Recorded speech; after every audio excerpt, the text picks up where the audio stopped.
Hello दोस्तों, स्वागत है आपको एमएमटी रीजन में। तो दोस्तों, आप कैसे हो कमेंट बॉक्स में ज़रूर बताना। तो दोस्तों, आज की इस वीडियो में हम आपको भारत के पड़ोसी देश श्रीलंका पे 2022 में कितना कर्जा है इसके बारे में आपको जानकारी देने वाले हैं। इसके साथ ही यह भी बताएंगे कि 2022 में श्रीलंका की कुल जीडीपी कितनी हो गई है। तो फ्रेंड्स, उससे पहले यदि आपने अभी तक एमएमटी रीजन को सब्सक्राइब नहीं किए हैं तो जल्दी से कर ले, ताकि फ्रेंड्स न्यू अपडेट सबसे पहले आपको मिलती रहे। फ्रेंड्स, जैसा कि आप जानते ही होंगे कि कोरोना की लहर पूरी दुनिया को तबाह कर दी है, उसी तरह से श्रीलंका की भी जीडीपी को कोरोना ने पूरी तरह से खराब कर दिया है। श्रीलंका की यदि जीडीपी की बात किया जाए तो 2020 में जब से कोरोना आया है तब से उसकी आर्थिक स्थिति बहुत खराब हो गई है। उसकी स्थिति इस कदर खराब हो गई है कि उसे ईंधन, कोयले और अन्य सामग्री को खरीदने के लिए भी पैसे नहीं बचे हैं। श्रीलंका पे कर्ज का बोझ बढ़ता ही जा रहा है। कुछ समय पहले आपको खबर मिली ही होंगी कि श्रीलंका का हम्बनटोटा बंदरगाह चाइना ने 100 साल के लिए लीज पर ले लिया है, क्योंकि श्रीलंका ने चाइना से कर्जा लेकर के चाइना के द्वारा ही उस बंदरगाह को बनाया था, लेकिन कर्जा नहीं चुकाने के चक्कर में श्रीलंका ने उस बंदरगाह को 100 सालों के लिए लीज पर ले लिया, जिसके बाद श्रीलंका ने उसे लीज पे दे दिया। तो श्रीलंका की यदि कुल जीडीपी की बात किया जाए तो 2022 में दुनिया की जीडीपी काफी कम तेजी से ग्रोथ किया है। उसी तरह से श्रीलंका की जीडीपी भी काफी कम रेट से ग्रोथ किया है। उसकी कुल जीडीपी $83 बिलियन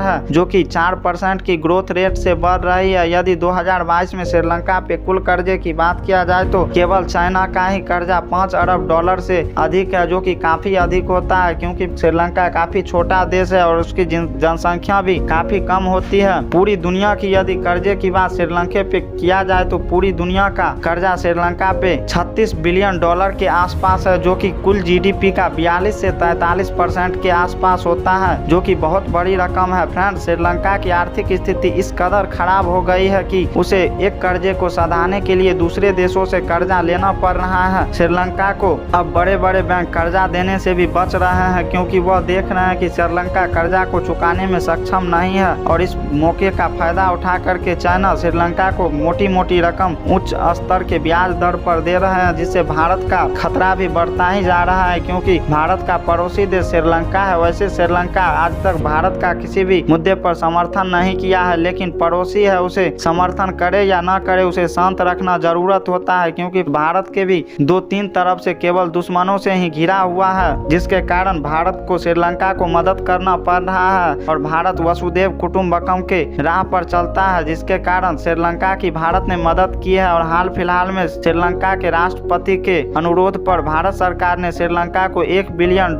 की कर्ज देने को मंजूरी दिया है, जो कि बहुत बड़ी रकम होती है, जिससे श्रीलंका की सरकार ईंधन, चावल, चीनी और अन्य सामानों को खरीदेगी, जिससे वहां की जनता की भला हो सके। वहां की जनता इस कदर गरीब होती जा रही है कि आज से 2-4 बरस पहले जो कार पे चलते थे वह बाइक पे आ गए हैं, और जो बाइक पे चलते थे वह साइकिल पर आ गए हैं। इस तरह से श्रीलंका की आर्थिक स्थिति खराब हो गई है। तो फ्रेंड्स, आपको ये जानकारी कैसी लगी कमेंट बॉक्स में जरूर बताइएगा, और जय हिंद जरूर लिखिएगा। जय हिंद, थैंक्स फॉर वॉचिंग।